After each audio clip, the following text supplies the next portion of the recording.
Hey Gearheads, and welcome to Garage Talk, a discussion about all things automotive. I'm Cory. And I'm Matt. And each week this podcast will serve as a catalyst for discussion on all sorts of topics that grind our gears, rev our engines, or maybe hit the brakes a little bit.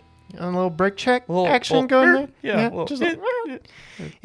So if you have not figured out by Matt's foreshadowing there, we have special guests joining us today, Brian and Craig Ropp from Brake Check Show. Longtime friends of the channel, of ours. We go back over a year. Yeah, the four of us go back about as far as our existence as GT Garage Talk does. Yep. So we found them very early on, and just good to mess with them. They're not too far from us, just a couple hours west of us, and we run in a lot of the same circles, drive a lot of the same rigs, have a lot of very similar thoughts, and a lot of dissimilar thoughts as well. Yeah. So we all recently got back from the Texas Auto Writers Association Texas Truck Rodeo, and we drove many rigs there. And some of them the same. They drove some that we didn't. We drove some that they didn't. Yeah.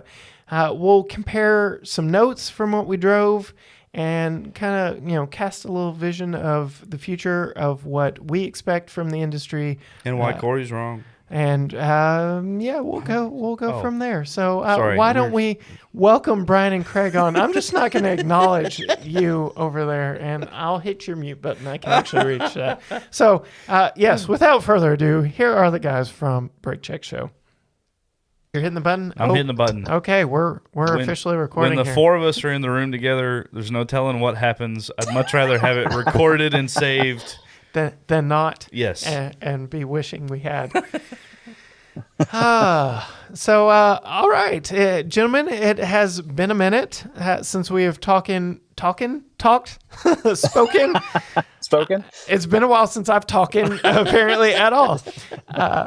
It's been a while. And since we've officially gone on the record with y'all, is what I was trying to say. How have things been over in y'all's world? Pretty good for me. Craig keeps losing his headphones and leaving them in cars, but besides that, we're doing pretty good, I gotta say. Yeah, all the car swaps make it hard to keep up with where headphones are. Oh my goodness! Yes. When you drive a car where the radio hasn't worked for years and you're too cheap to replace it because headphones work fine and they're better than any in-screen navigation or infotainment we have these days, you just roll with it. But sometimes you forget headphones. Yes. Oh man, we're starting early with the gripes. How many minutes in? What's the timer there? A minute 14, and here we go. Yeah. Right out of the gate. I had to pull his chain, guys. I couldn't help it. It was too fresh.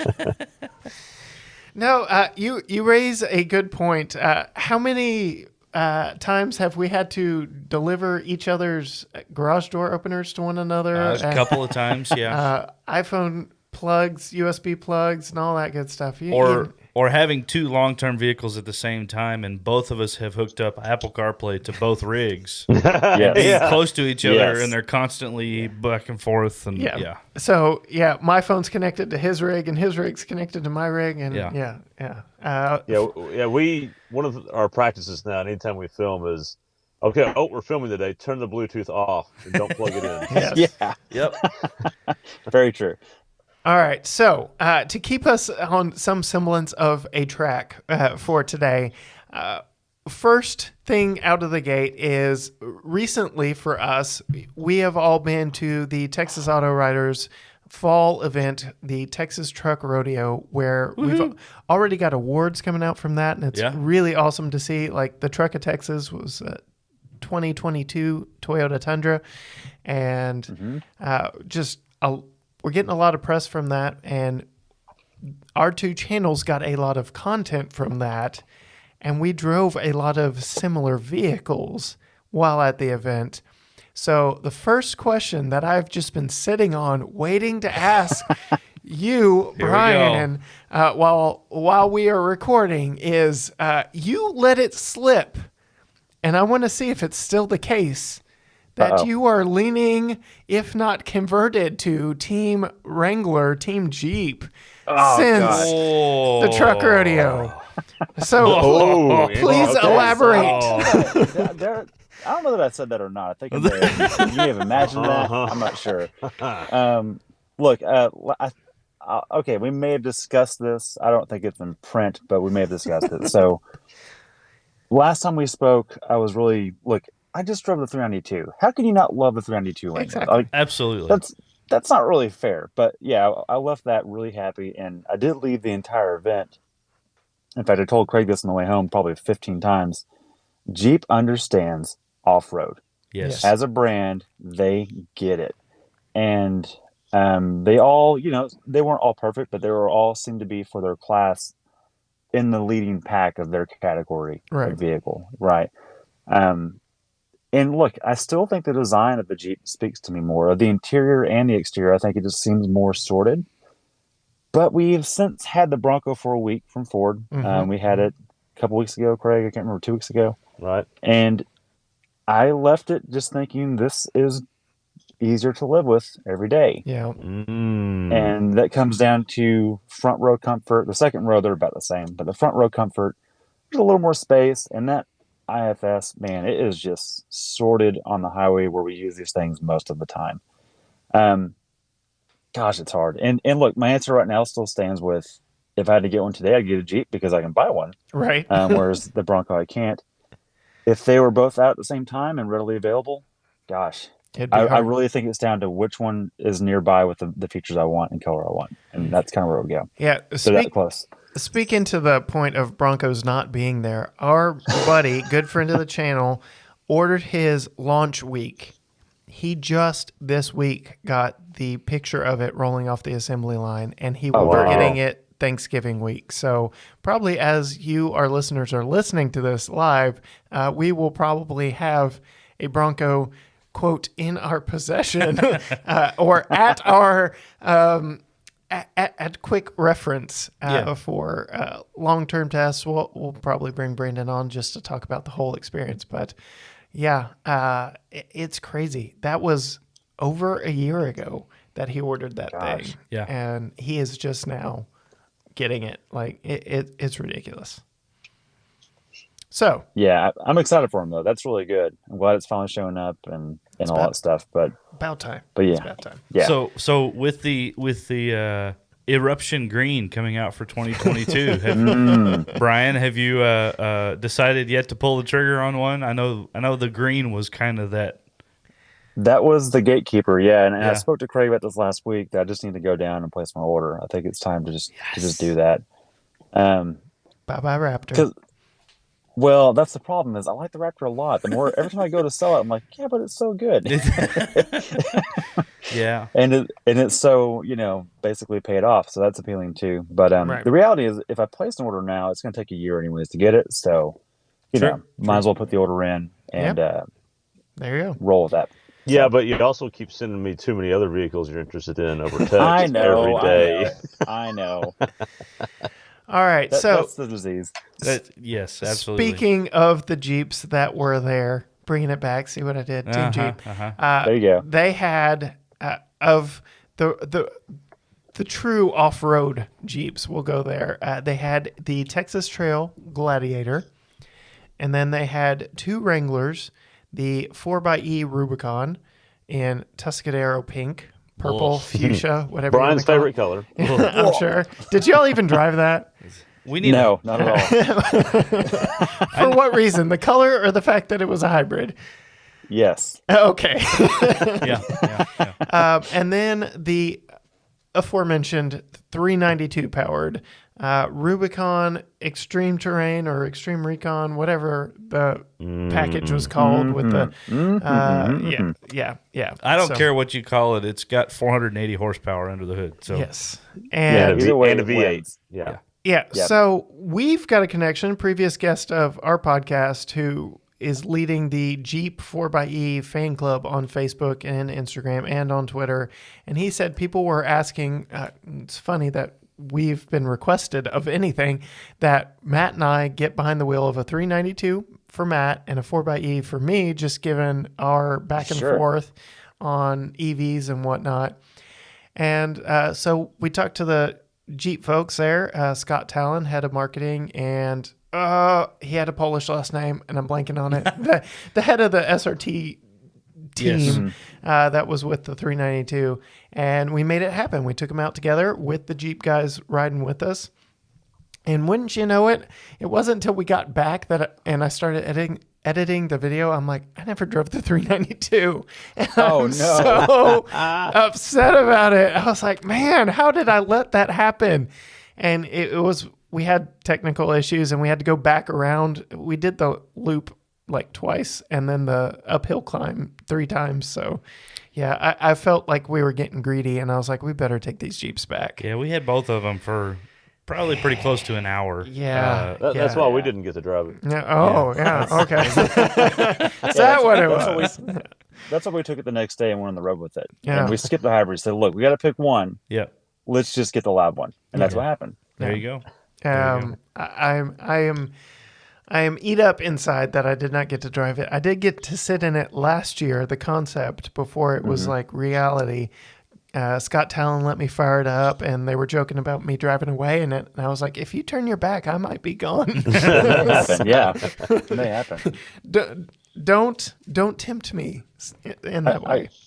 I got to say, you had a cool matchup. Craig and I were driving something else as y'all had those two lined up. And I thought, that's a good matchup, especially for you two. I think that was a good fit. Yeah, and the video's up on YouTube. If you all hadn't checked it out, listening now hadn't checked it out, it was a fun video. We got some cool shots out of it, including a simultaneous climb up the hill. So it worked out very well. Both rigs have the exact same amount of torque, and it's essentially from the get-go in the 392. I mean, the power band in that is very wide. It's an idle, feels like. And it's not, but it feels like it. Did y'all get to do the off-road 201 or 301 course at all? The technical course they opened up later on. No, we didn't get. Look, after Craig's Tundra escapades, we gotta take it easy. And Jeep Wagoneer. Yeah. That's right, the Wagoneer too. What'd you do in the Wagoneer? Craig, the same thing I did to the Tundra. Okay. So don't let this man do the hill climb. In fact, on the last day, we were all beat tired. Right. But we were saying our goodbyes to people and said, Craig, did you drive the T-Rex yet? And he said, no. I was like, well, go take a loop. And Craig goes, I'm done. I'm not breaking anything else. I'm not breaking anything else. Well, it got broken last year. Someone hung an exhaust pipe while they were in reverse and like... on the hill climb. Yeah, it just totally... I was flabbergasted because at that moment, the TRX was under embargo. So I'm like, where am I even able to talk about these? And someone's already broken them. So, it was ridiculous. If that makes you feel better, Craig, it happens. Even the embargoed ones. Well, I didn't feel too bad, but clearly they need me to decide whether or not vehicles can make it. Absolutely. I'll find out real quick. Yeah. Yes. The first pass through. You should be the course tester the day before. Yes. So. Yeah, that one does not get a red dot. That's right. They did take the red dot off after you drove it, Craig. They did officially peel that thing off. Yeah, so. Because we were not allowed. I think I'm the first journalist in history to break the all-new 2022 Tundra. You probably are. I think you are. I'm rolling with that, and I'm just going to stick with it. So okay. Yeah. And it was the hybrid, and it was the luxury package. So, I mean, you check in all kinds of boxes. The long bed. And the long bed. That was a real problem. The freaking long bed. So, it's interesting that the Japanese full-size rigs are the ones that the approach angle just is not there because the Frontier, not the Frontier, the Titan also could not make and was not allowed up those same hill climbs for the same reason. It's just got a big schnoz. And I don't know, they did not have a TRD Pro version for us there, which does have a slightly better approach angle.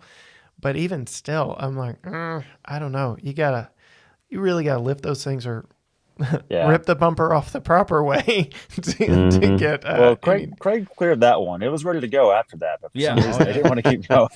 It was clearance already. We only got one question on our YouTube comments of that video of what happened to the nose of it. So it's mostly gone unnoticed. That makes me happy. I think everyone worked pretty hard to exclude the nose of that thing in their footage. Yeah. I did the best I could with what we had. So, all right. That's so funny. Brian, you did have an interesting question that you wanted to pose to the group. Oh, yeah. About mid-sized trucks. I'll go ahead and lay it out. So y'all have, and this, I'm posing it to you guys mainly because y'all have already driven the truck I'm sitting in right now, and that's the Ford Ranger trimmer. Yes. And y'all put that head to head with the Taco, the Tacoma. TRD Pro, yep. The TRD Pro, right. And I kept thinking today, the midsize segment is really heating up. It's becoming a thing, as full-size trucks become really expensive.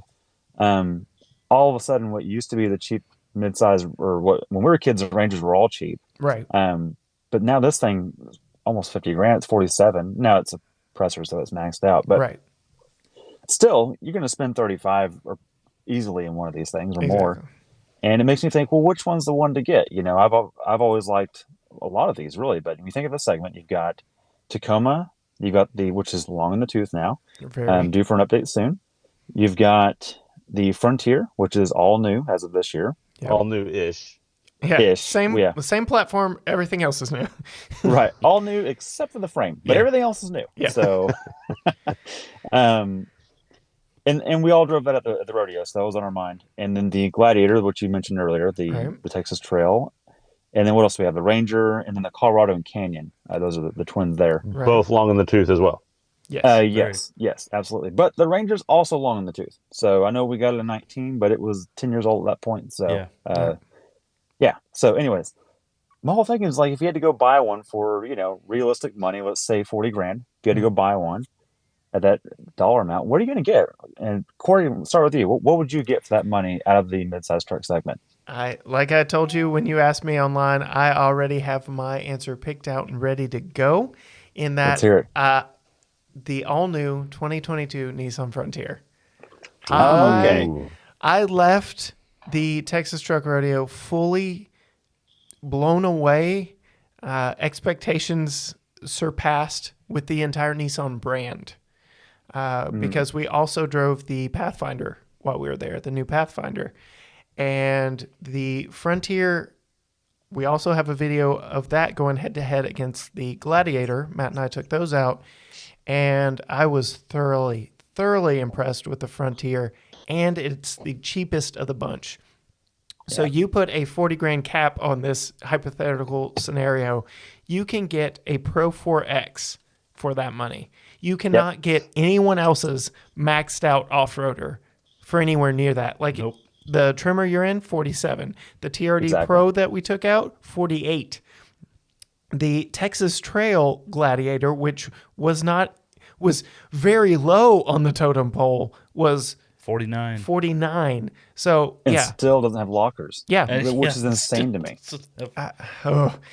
So, yes, Frontier all day, every day. Even if you raised that to 50K, I would probably still say Frontier. It's not until you get into 60, 65 that I would go, all right, Gladiator. All right, Craig, what about you? Man, I mean, it's a tough one. I really like the Frontier. We drove it at we did a comparo against the Pro X versus the Pro 4X, and really enjoyed both of them. It's quiet. I like the hydraulic steering. I know some people complained about the heavy steering on it, but I like it. It's analog. I think it looks great. You can get it in the right green. That's a plus mark. The price is amazing. But I keep telling Brian, I keep driving Brian crazy with this problem I have with it, and that is the back seat.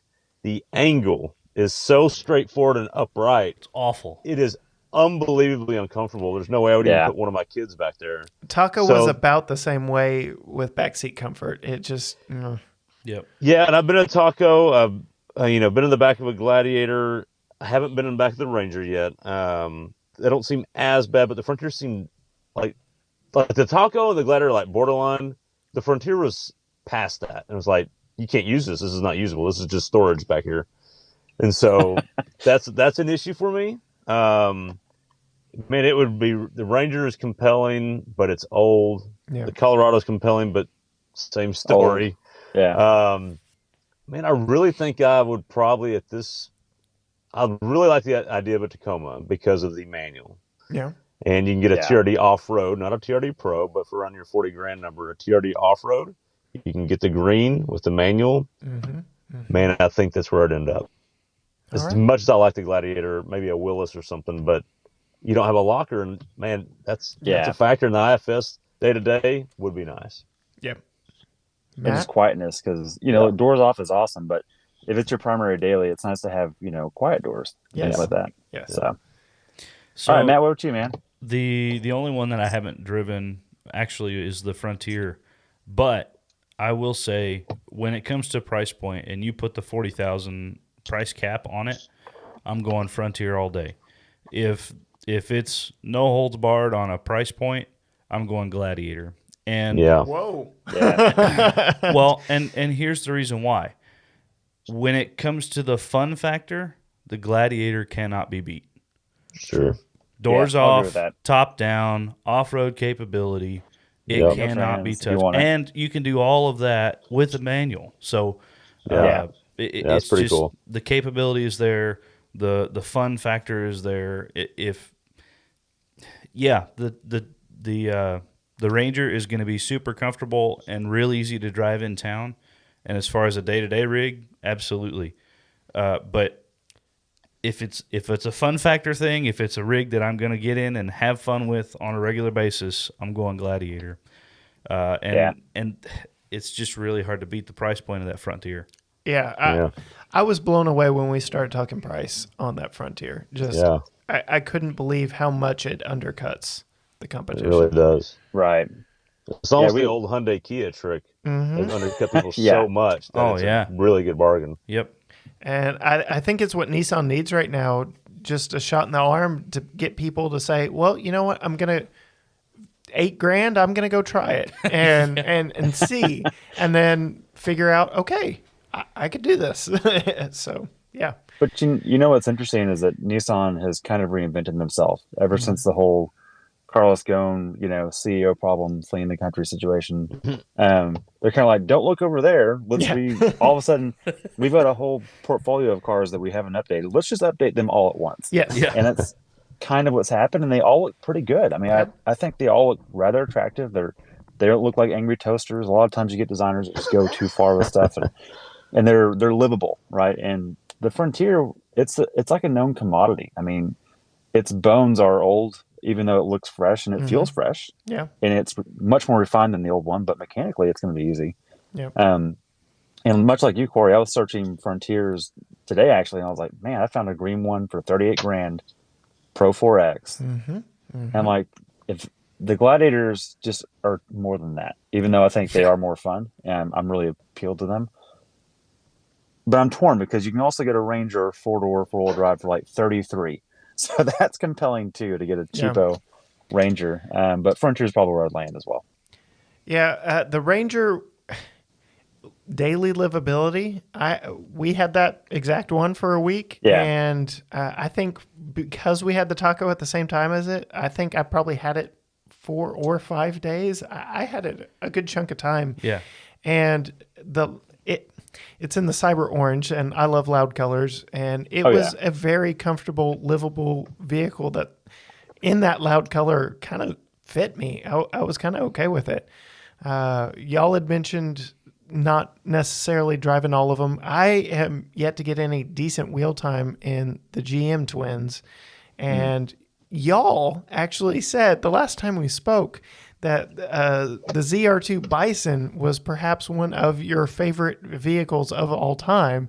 So it's interesting that neither one of y'all really went there, again, knowing there was that $40,000 cap. So the price was a factor there. Yeah. If 50 was the answer, then ZR2 is really compelling. But Craig, why don't you tell them the real issue with the Colorado Canyon twins? 8-speed.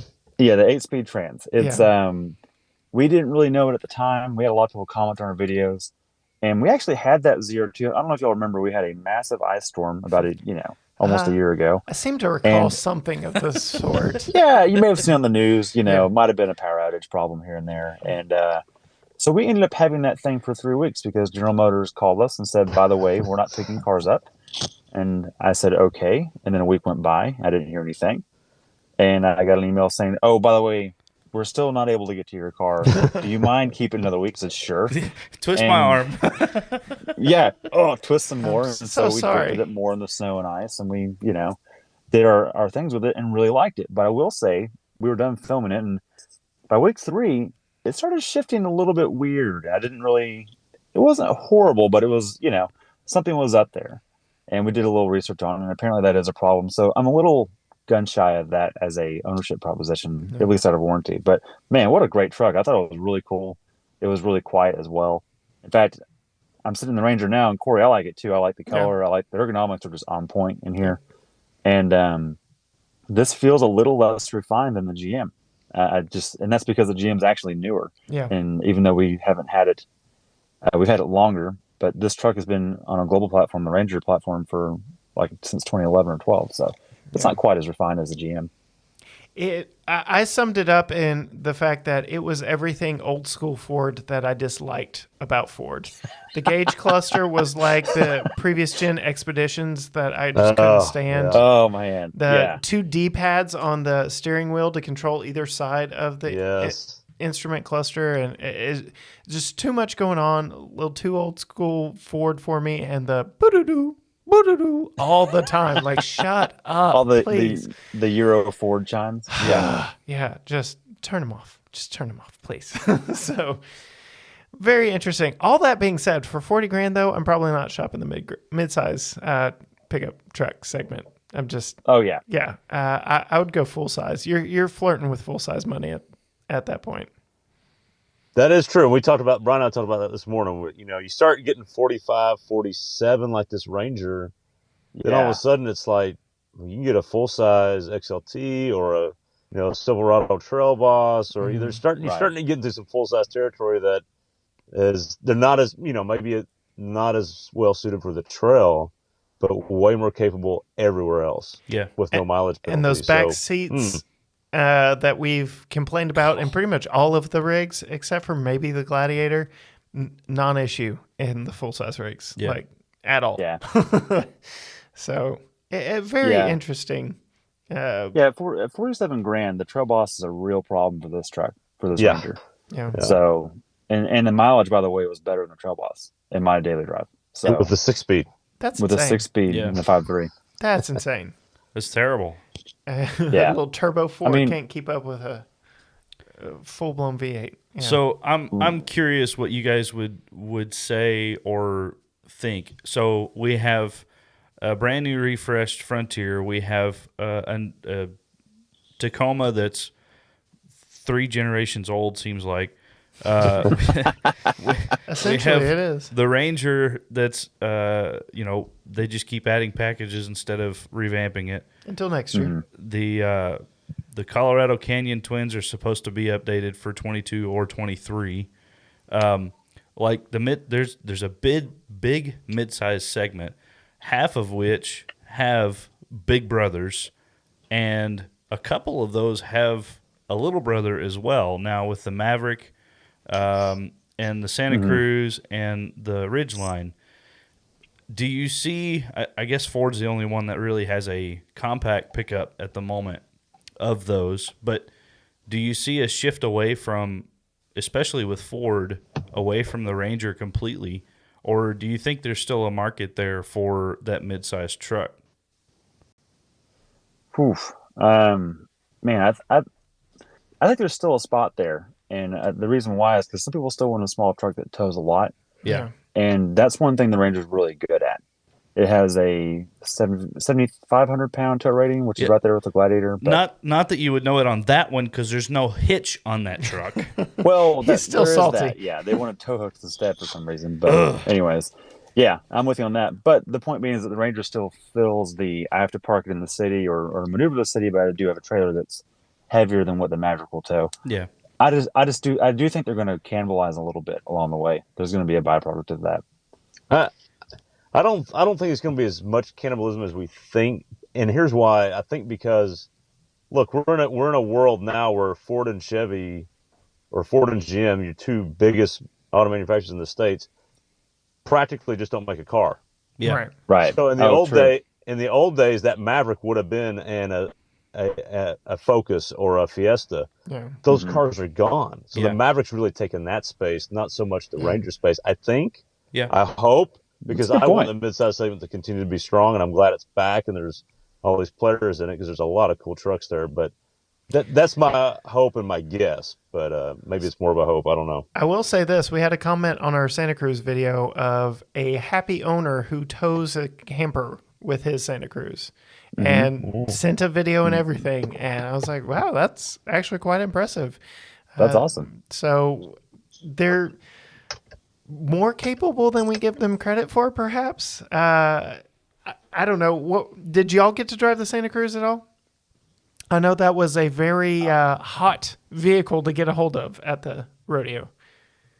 I did, but just for another journalist friend of all of ours, Adam Moore, he just needed B-roll for it. So I just drove it for that purpose, Yeah. for his video, but I didn't get it on the road or the highway. But we've driven, what is it, Craig? It's a Tucson? The Tucson. Yeah. Yeah, we've driven that, and so I'm sure it's similar. And I love the powertrain in those; they're awesome.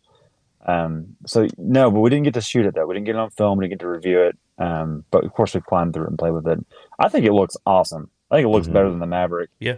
I'm curious to see what the market does with it because I've got a feeling the Maverick's going to outsell it quite a bit. Yeah. Yeah, my mother-in-law has been a Hyundai faithful for a while now. She's got a Santa Fe. She had a Tucson before that. And every time she sees it, she goes, yeah, you're going to have to give me something more for that. She's not feeling it. She's like, Okay.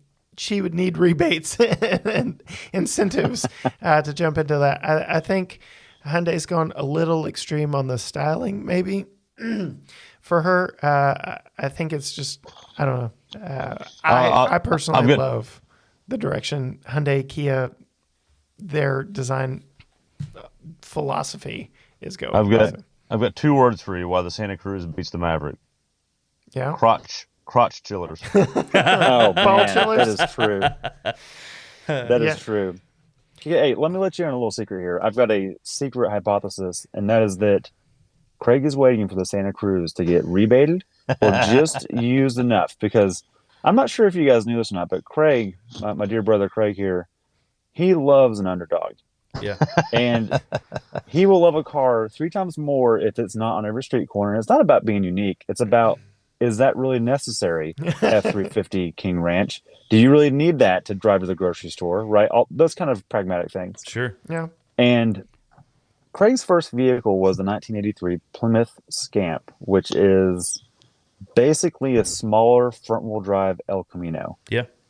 And it cemented in his Psyche. metrics from there on, right? And so I think the Santa Cruz is going to be, give that thing 5 years and make it 25 grand.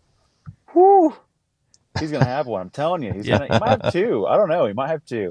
So But if it sells really well, he might not like it as much. So just know that. Yeah. I don't think they're going to sell well, I actually have several points on this. I'm huge into this compact truck segment right now. I follow a couple different Maverick groups and a couple different Cruise groups. And it's funny how much they antagonize each other back and forth, because it really gets hilarious. You know how much better the Santa Cruz is, and the Maverick people will talk about how much cheaper the Maverick is. You know, it's just back and forth all the time. I got in the Santa Cruz, and it was the first rig we got in from the rodeo. Just happenstance. That's what we jumped in. They start disappearing. We had to get in something. we raced up there to. You want to do this? No, can't do this. Somebody's already in that one. What about this? You should have got a Tundra first. That would have been better for everybody. Yeah, probably so. Yeah. But the Santa Cruz, in the 10 minutes that I drove it, I forgot I was in a pickup. Like it's that CUV that it's a Tucson, and especially when you're in it driving down the road. There is no pickup bed behind you. And it doesn't matter. For some people, that's fantastic because that fits the niche of what they want. They want an SUV with a pickup bed, right? For me, I would rather have or know that I'm in a truck, and that seems to be the biggest departure between the two. Is The Maverick is much more truck focused, more we're going after the truck market with this truck versus the Santa Cruz being adventure vehicle. This is a CUV with a pickup bed. So it's a Subaru Baja before an F-150. Yes. Right? Like yes. you just got to know that, I think. I think you're right about that completely. Yeah. So I want a Maverick desperately. So bad. I really, really, really want to drive one. I'm still on the fence about the powertrain, whether I go 2-liter turbo or hybrid. You're going to end up with a hybrid. It's surprising to me because I would typically run from anything hybrid, but that one has me intrigued. At 40 miles to the gallon, it just, man, it's kind of wild. Matt, you don't drive a lot of highway on your commute. Like, you have a short commute, right? And you don't do a whole lot of highway? I am 2 miles from work. Okay, so you are... Actually, just get a bike. Forget the truck. Just get a bike. That's on his shopping list, too. Yeah. Not a bicycle. All kidding aside, like, the hybrid would actually get 40 miles a gallon on your drive. Yeah. Whereas on the highway, it won't get that. Like, its strong point is the city drive. Yes. So, highway. What is it? Highway 32? Right. Yeah, 32, 33. So, yeah, I mean, that's still great because the 2-liter turbo isn't quite at 30. But right. I know that the tunability of the 2-liter turbo is going to be there because the 2.3 and the Ranger, people have gone nuts with tuning those and, downpipes and intakes and all kinds of stuff. So the 2-liter turbo will be 4 times as fun as the hybrid. Just know that. And it's the motor, and I'm not joking, the motor is straight out of the Focus ST. Not the RS, but it's straight from the ST, Focus ST 2-liter. Nothing's changed. They just dropped it in. The tunes revise it mechanically. Oil pan to valve cover, nothing's changed. That's a great little motor. It's a lot of fun. Yep. So speaking of fun motors and off-road vehicles, I'm going to shift gears a little because I think all but one of us are on the same page of this one. So, oh, boy. The Chevy Beast was recently unveiled for the SEMA show. And the Chevy Polaris or side by side? What was it called? That's pretty much basically what it looks like. 3 times the size of a Jeep Wrangler, but so, side by side it is. For those unaware, what rock have you been under? I'm sure the Beast will climb over it. It is a SEMA project. Waiting for that one. Yep. It's a about 2 days ago. SEMA project built by General Motors, Chevrolet branded, using the Silverado platform, but basically kind of sort of a 4-door SUV. With no doors. With tubular doors, an LT4 under the hood, and... That's about the only thing that got right on that. Lifted suspension, bigger tires, just incredible off-road thing that shows that General Motors is at copping least out. Still has people within the halls that know, okay, people want to go off-road. They want something fast, loud, big, and he calls it a cop-out because they'll never make it. But I'm rejoicing. Right. It's true. I'm rejoicing in the fact that it was even trounced out and brought out in front of us, because the GM we all know right now is EV all the things, and then they go and do this. On paper. Yes, that's true. But what are y'all's thoughts on the Chevy Beast? Because I've been fighting a battle over here. Oh, this is easy. Hey, you want a Jeep competitor? Sorry, we can't do that. Do you want a Raptor competitor? Sorry, we can't do that. Guys, what do we need for SEMA? Make a Polaris for them, please. Just make it big.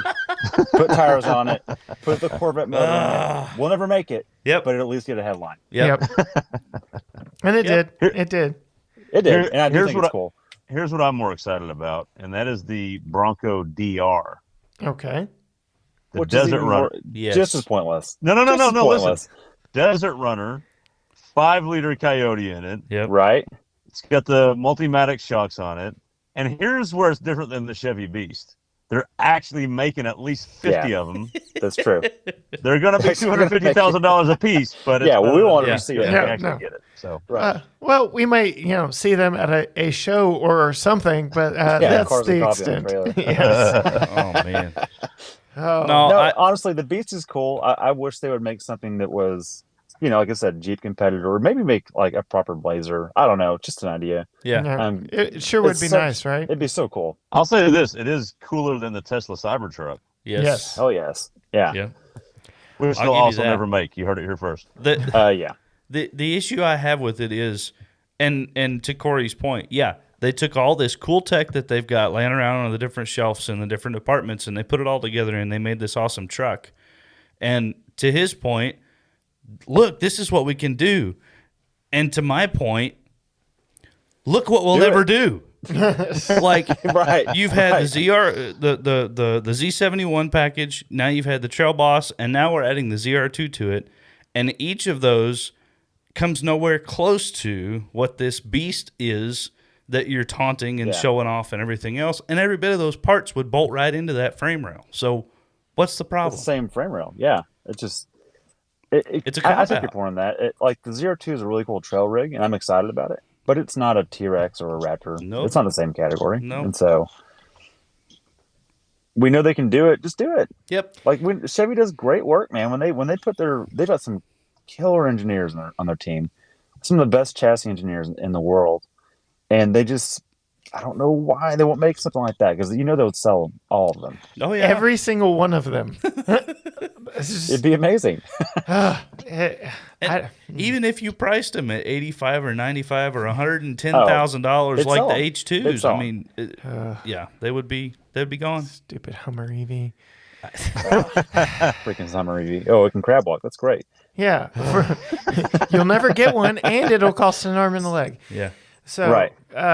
Yeah, that takes me to, I'm trying to, so this. TRX? Yeah, no, you want, Oh, yeah. Actually, Okay. yeah, that's a good move. Matt, what do you think of TRX? Okay, that truck. So I drove. This was my first experience with the TRX, and I want like 4, but Good news for him. They had 4 there. They did. Yeah. I drove the 392 first, and I kind of got this sense that it was just like it didn't care, right? I think you described it as a giant middle finger to the world. It's a giant. Yeah, that's exactly what it is. It's 2 giant middle fingers. Yeah, for sure. And then I get in the TRX, and it's like a light bulb went off. Right? It's not just a wide body 1500 with a nasty Hellcat motor under the hood. Like, everything about that truck was thought out. Everything about that truck was purpose built. Everything about that truck has a purpose, down to the launch button next to the gear selector. I mean, it's on purpose, and they built it to do stupid speed across the desert, and it does it. Or the street. And Right. you get to put it on the highway and say F you to everybody you pass, because that's what that truck, it just, that was my summation of that truck. It is a giant F you to everything else on the road. So Corey, if I may interject here, you drove it last year. Yes. Did you drive it again this year?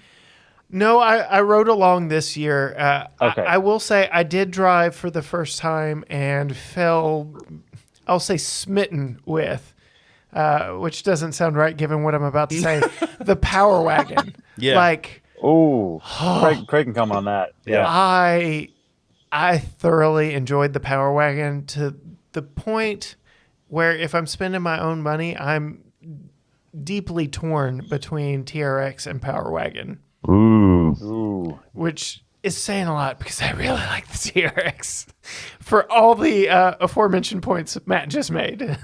But the Power Wagon 2500 rides up tall. It's practically a house unto itself. And it just has that don't care about anything attitude. It will climb over anything. You've got solid front axles. You've got lockers. It's everything I would want from a full-size Jeep. Yeah. And That's a I good loved it. analogy. Yeah. And What do you here's think, the Craig? best part about the Power Wagon. There's a secret tradesman option that you can price for about the same thing Brian's sitting in right now. Yeah. You can get a Power Wagon. Yeah. That's And you can get it incredible. in green too. Yeah. It's ridiculous. When we started like talking like legit price about full size rigs, especially when Matt and I were talking the heavy duty crowd, I was like Power Wagon all day, every day. Like you're not going to get me away from that because the entry into a diesel is just so high. It's like an $8,000 premium. It's and that 6.4 in the Power Wagon, and then again the solid front axle and all the lockers and off-road goodies. It every box tick tick tick tick tick tick tick. Now here's a question I do have for you on the Power Wagon front. Brian and I recently had the F350 trimmer, yeah, and not a soft suspension like the Power Wagon at all. Not at all. But it's a heavy duty truck. And here's my question: is the Power Wagon still a heavy duty truck with a payload of about the same thing Brian's sitting in? Less than what the Ranger can handle. Seriously, I had not compared the two because it seems so just absurd, but it blew me away when I saw. You're not buying it for that. But that's Craig's question, though. Like, should it be under the 20? Yeah, I'm not saying it's not a good truck. No, we love it. Yeah, well, back it up. We love the thing, but yeah, shouldn't that package be available on the 1500 instead? Yes, or could it be? Is I guess the question. It definitely should be. I would say, but I don't know because we loved it too. I mean, I'll let Craig dig into it more. I think you liked it quite a bit. It was just what Cory said. You could go over anything. It was awesome. Yeah. My footage of it walking over the articulation was so boring. Yeah, exactly. It's not even worth putting in the video. I didn't even unlock the sway bar, and it didn't give a crap. Yeah, I just didn't care. I watched it, and then I rewound it. I was like, wait, did I blink? Did I look away? Like, did I miss it? No, it literally did not care. And I was like, well, this is going to be the most boring video I've ever published. So I'm still working on it. And it was comfortable on the road, too. Yeah.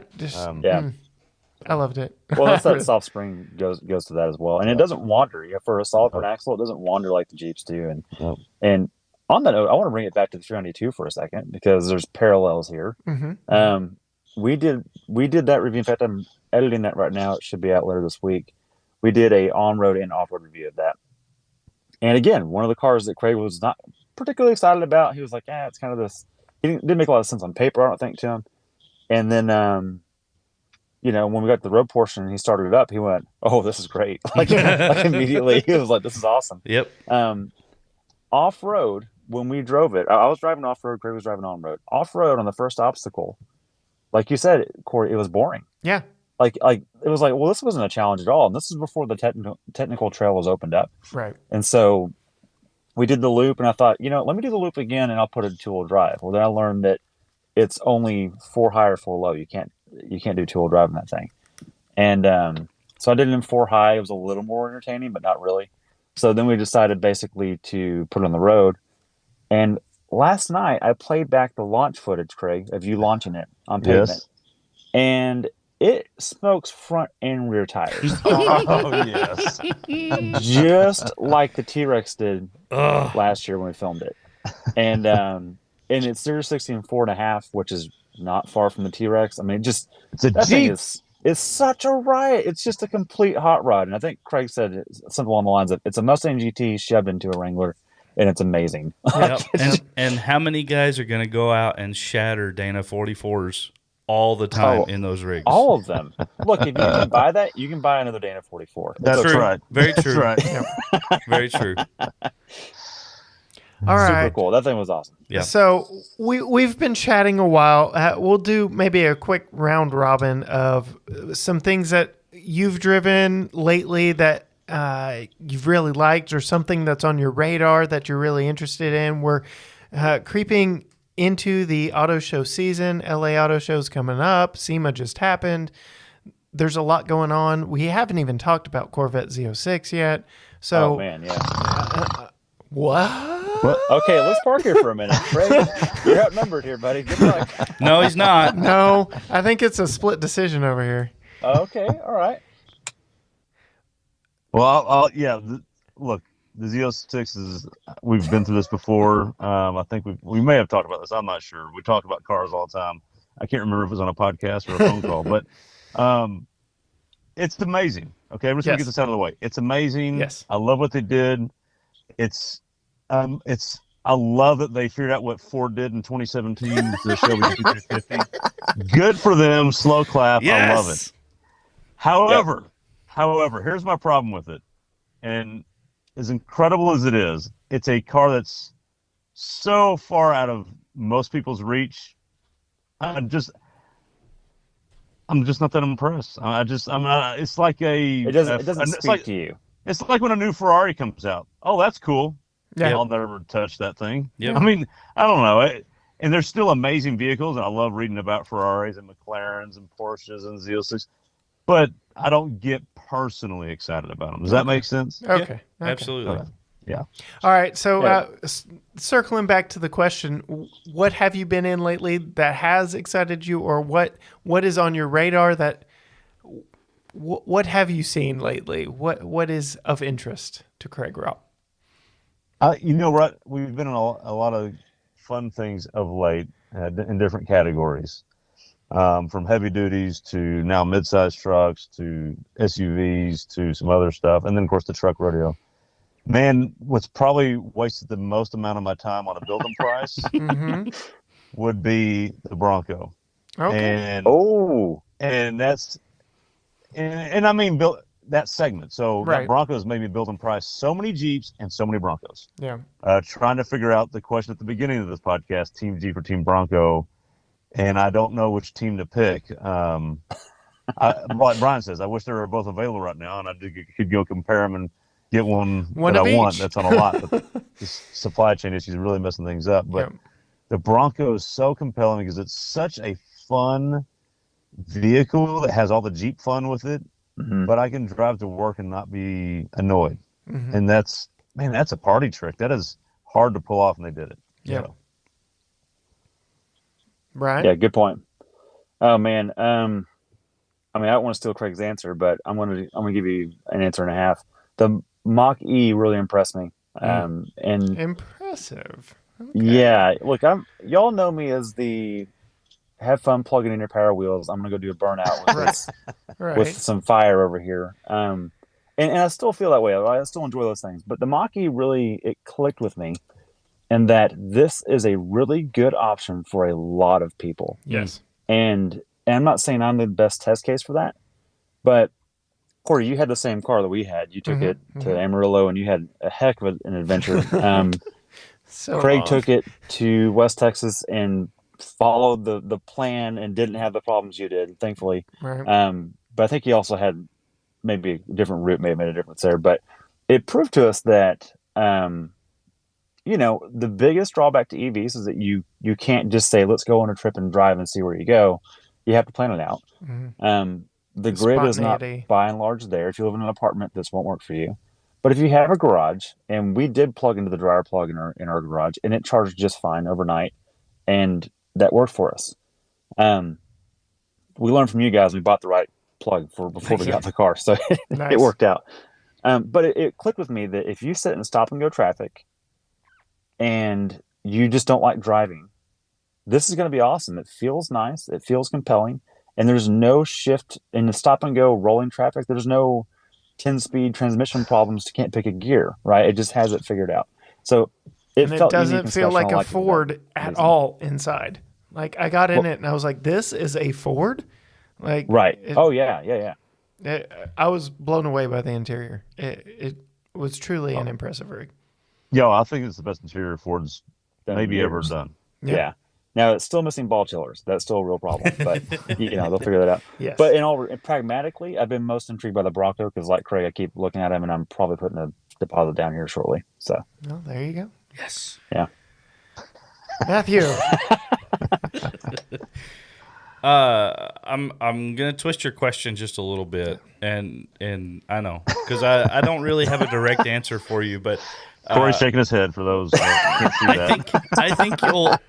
I think you'll like this answer though. So, and this was edge my seat. The vehicle that surprised me the most from the rodeo, and that was the Nissan Pathfinder, new for this year. Ooh, wow. Okay. genuinely set me back going, man, this is really nice.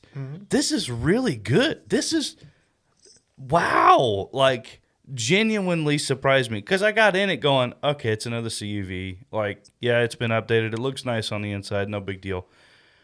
Everything about that, fit and finish, the drivetrain, everything about that, the exterior look on it was amazing. I look was good. thoroughly impressed with that vehicle.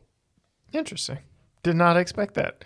I was going to try and sneak in there with the Duramax Yukon and be like, that's what it was. That was a good rig, but no.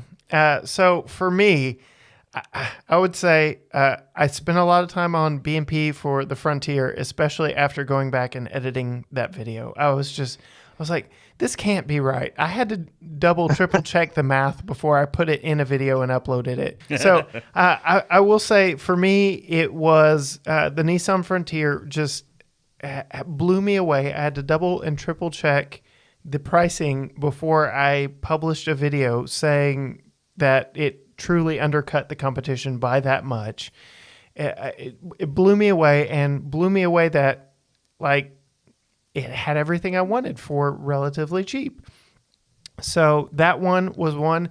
A rig that I miss having is the one that I'm currently editing a video for, and completely came out of nowhere because I did not expect to have these feelings whatsoever.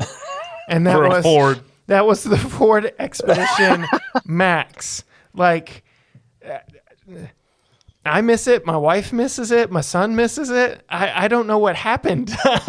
It wasn't even the top trim. It was a limited. It was very well appointed. And it had me going Suburban who? Like, ooh, interesting. Matt, you finally rubbed off. Yep. Took you long enough. Being in Fords for a month, I finally was like, okay, like, GM better take notice, because I know they just updated the Tahoes and the Suburbans and that whole family of vehicles. After spending a week in the Expedition, my excitement level for the Bowtie Bunch, it has diminished in that segment. And I was thoroughly surprised by that. And knowing that Ford is updating the styling for 2022, I said it in the video, I'll say it here, best looking vehicle in the segment. Ooh. Man, I agree with you. I think they've teased the 22. It looks awesome. Absolutely. And I listened to Cory, I listened to y'all's podcast where you talked about the Expedition. And man, I agree with you. Like, we've had time in the Yukons and Tahoes and all that. I actually like the previous gen Tahoes quite a bit. But something about the styling just doesn't quite resonate with me quite right. And the Expedition, you're like, no, that looks proper. Like, it looks stately. It looks like it's got its stuff together. And it's not trying too hard, and it's doing a good job at what it needs to do. And it's just, it's a well-rounded package. And the Expedition Timberline is coming too. Yes. Oh, yes. Yep. With a giggle button. I was, it's going to have trail turn assist. So yeah, I'm very intrigued, and I'll be knocking on Ford's door for a press vehicle when the 22s are making the rounds, because I was surprised how much my entire family liked that one. Wow.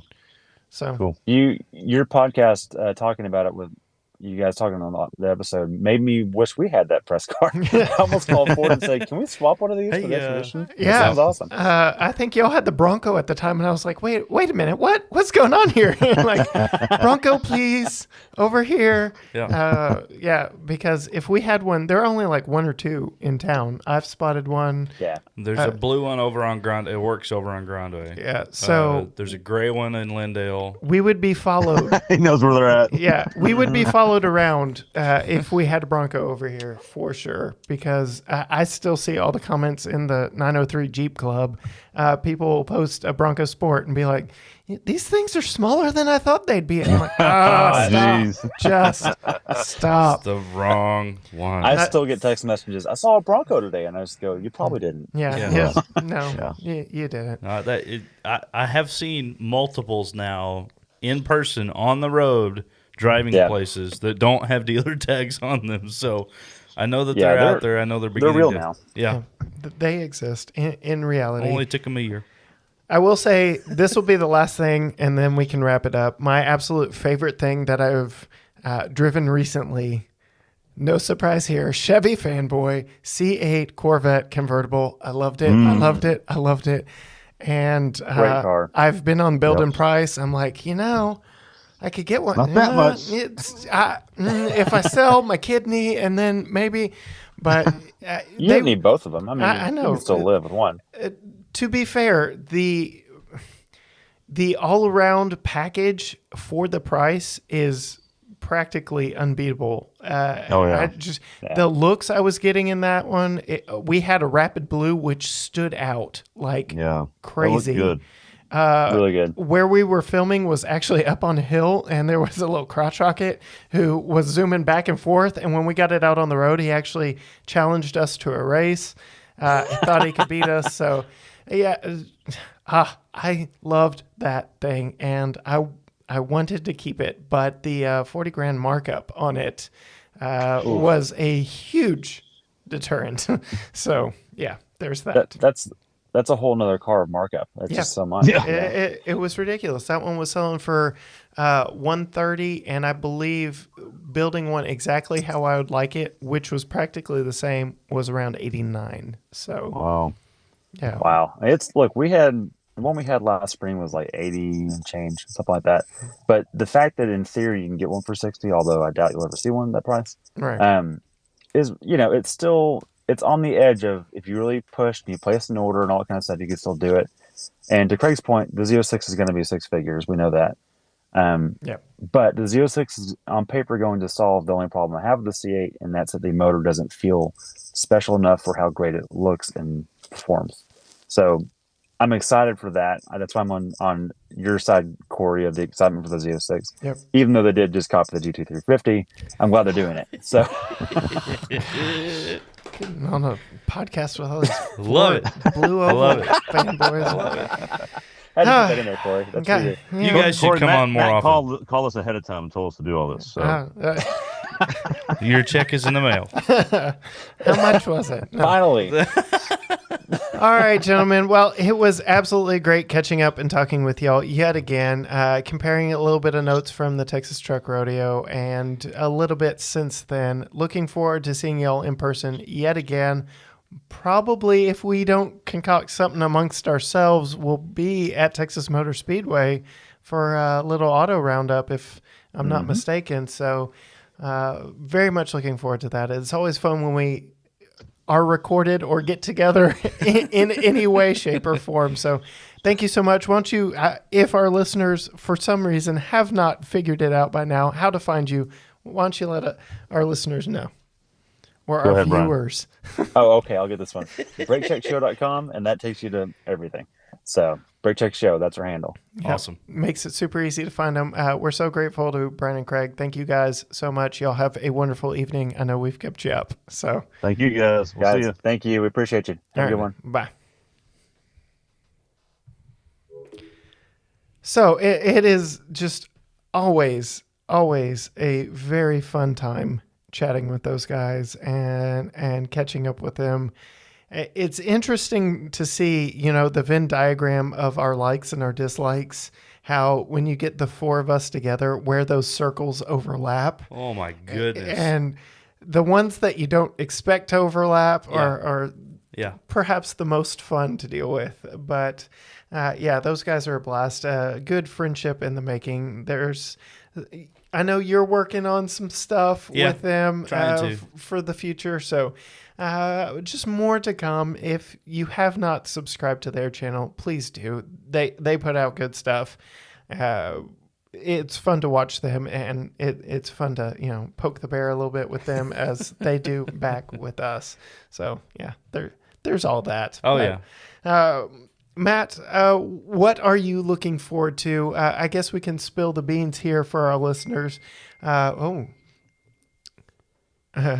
Oh yeah. Brian just texted, said, "See you at the Houston Auto Show." So There we go. I am very much looking forward to that. We will see them at some more auto shows in between here and there, I'm sure. But spill the beans a little bit. This episode is dropping on the Friday. 12th. So Yeah. we will be heading to the LA Auto Show next week. If you're listening to this as we drop it, what are you looking forward to most?